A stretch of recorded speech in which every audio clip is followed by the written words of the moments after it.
اور آپ کے نیکی کے کاموں میں اضافہ کریں آپ.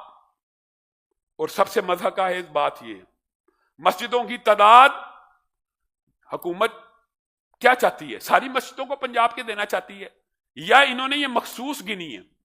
یہ بھی بڑا مبہم سا معاملہ ہے. یہ 70,000 مسجدیں ہیں، 70,000 مسجدوں میں جی 6,000 اہل حدیث مساجد ہیں. ان کی گنتی صاحب لگا لیں پنجاب پورے میں. پنجاب میں پورے پاکستان میں اہل حدیثوں کی تعداد 10% سے زیادہ ہے. پنجاب میں یہ تعداد 10% سے بھی زیادہ ہے. 10% بھی حساب لگایا جائے موٹا موٹا تو 7,000، 70 میں سے 7,000 تو 10% بنتا ہے. انہوں نے مسجدوں کی تعداد 6,000 لکھی ہوئی ہے.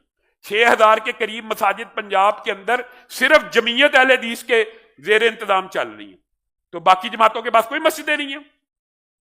یہ کس طرح کا حساب کتاب آپ عوام کے سامنے؟ 6,000 مسجدیں جی اہل حدیثوں کی ہے، 3,000 جی شیعوں کی ہے، 14,000 جی دیوبندیوں کی ہے. میں شرطیہ کہتا ہوں، جس طرح مجھے یہ فگرز کے اوپر تحفظات ہے 6,000، اس طرح دیوبندیوں کو بھی تحفظات ہوں گے 14,000.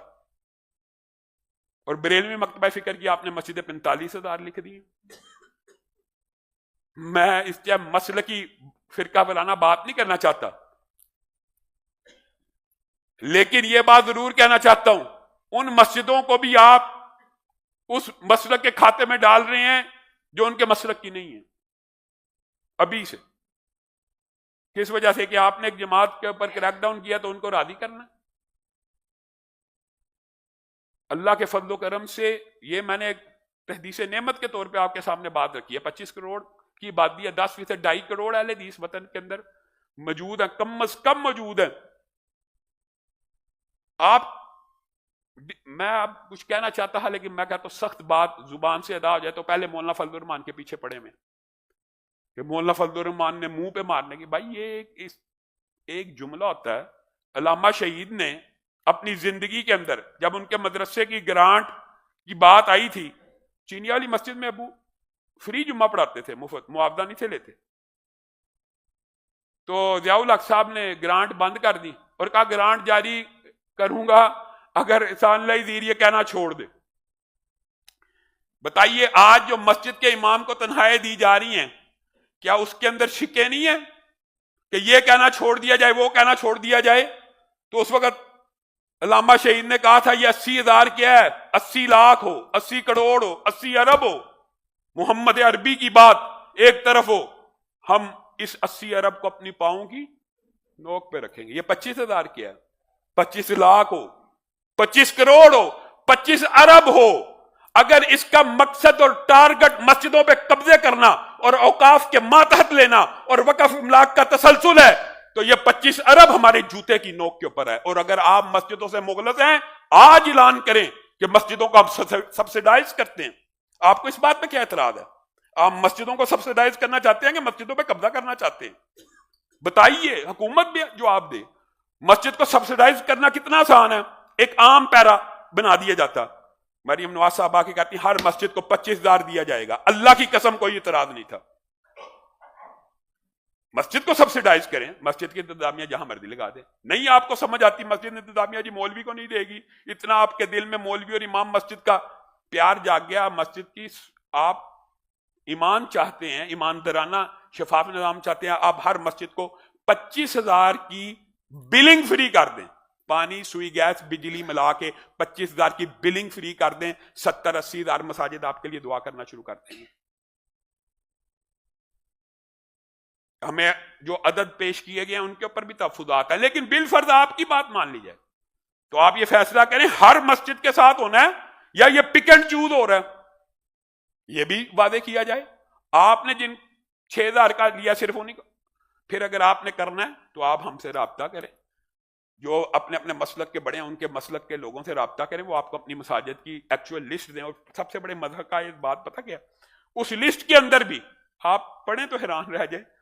NOC شدہ مسجدیں تینوں مسالک کی تعداد کے تناسب سے 10% نہیں. مثلا 6,000 اگر مسجد اہل حدیثوں کی لکھی ہیں تو آگے لکھا 600 صرف NOC والی. 14,000 اگر دیوبندیوں کی لکھی ہیں تو آگے لکھا اتنی صرف 100 NOC والی. اب آپ سے میں پوچھتا ہوں، آپ جو مسجدوں کے اتنے مخلص ہیں، خواجہ سلمان رفیق صاحب آپ کے سامنے پہلے بھی یہ تجویز رکھی تھی، آج پھر رکھتا ہوں، جو مسجدیں دسیوں سال سے بنی ہوئی ہیں، چاہے وہ بریلویوں کی ہوں، چاہے وہ دیوبندیوں کی ہو، چاہے اہل حدیثوں کی ہو، سب کا NOC جاری کریں، سب کا کریں. کیوں نہیں کرتے؟ آپ مسجدوں سے مخلص ہیں تو اپنے اعمال سے ثابت کریں آپ لوگ مخلص ہیں. پھر علماء آپ کے چھانا بشانہ کھڑے ہوں گے. آپ نے NOC مسجد کا ایسا بنایا ہوا ہے جو پٹرول پمپ کا بھی نہیں ہوتا. سوئی گیس اسٹیشن کے لیے اتنے NOC نہیں چاہیے جتنے مسجد کے لیے چاہیے. آپ سن کے حیران رہ جائیں، بنتا ہی نہیں. 26 محکمے والے یہاں پہ. کیا اب بندہ کیا کہ مولوی کے اوپر ہر بات کا الزام. نہ پاکستان کے اقتدار میں مولوی، نہ عدالت میں مولوی، نہ فوج میں مولوی، نہ بیوروکریسی میں مولوی. جیسے آپ نے مولوی کو پارلیمنٹ سے باہر نکالنے کی سازشیں کی ہیں، نہ پارلیمنٹ میں مولوی، پھر بھی سارے مسائل کی جڑ مولوی. ایسی عقل کے اوپر تحفہ. اللہ کی قسم جو آپ کو گھروں میں کچھ اسلام اور دین اور اسلام اور پردہ اور ایمان اور رواداری اور معاشرے کے اندر مساوات اخلاقیات نظر آتی ہے، وہ ان مسجدوں اور مدرسوں کی دین ہے.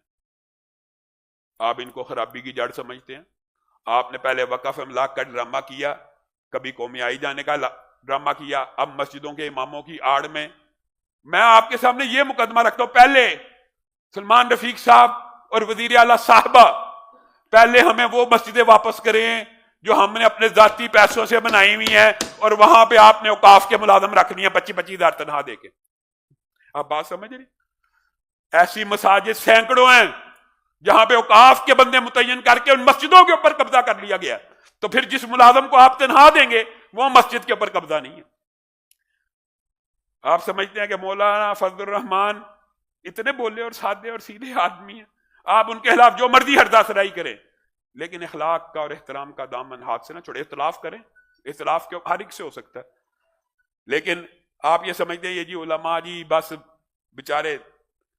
اصل میں یہ ان کی منٹیلٹی ہے کہ یہ، اب کیا مثال دوں کہ یہ 2 جماعتیں پڑھے ہوتے. اللہ کے فضل سے آج بھی آپ کے سامنے تحدیث نعمت کے اوپر کہہ رہا ہوں، ایسے علماء موجود ہیں جو دنیا کی ہر زبان بول سکتے ہیں اور آپ سے زیادہ ڈگریوں کے حامل ہیں اور آپ سے زیادہ دنیاوی علوم پڑھے ہوئے ہیں. ہم آپ کی ہر سازش کو بھانپ جاتے ہیں. نہیں مانتے، اس 25,000 کو اپنے جوتے کی نوک کے اوپر رکھتے ہیں. بعد میں نون لیگ کے کارکن کہتا شروع کر دیتے ہیں جی مولانا فضل الرحمان نے دیکھے جی مریم کے منہ پہ مار دیا. بھائی یہ علامتی بات ہوتی ہے. حکومت کے منہ پہ مارنا یا مریم، اس کا مطلب یہ جی انہوں نے مار دیے. اس حوالے سے بہترین آپ کے سامنے تجویز پیش کی ہے. اگر آپ مسجد سے مخلص ہیں تو آج ہی اعلان کریں کہ ٹھیک ہے ہم علماء کے تحفظات کو مانتے ہیں، ہر مسجد کو 25,000 سبسڈی دیں گے. اللہ کی قسم پاکستان کی ہر دینی جماعت اس بات کو قبول کرے گی. سبحان ربک رب العزت عما یصفون وسلام علی المرسلین والحمد للہ.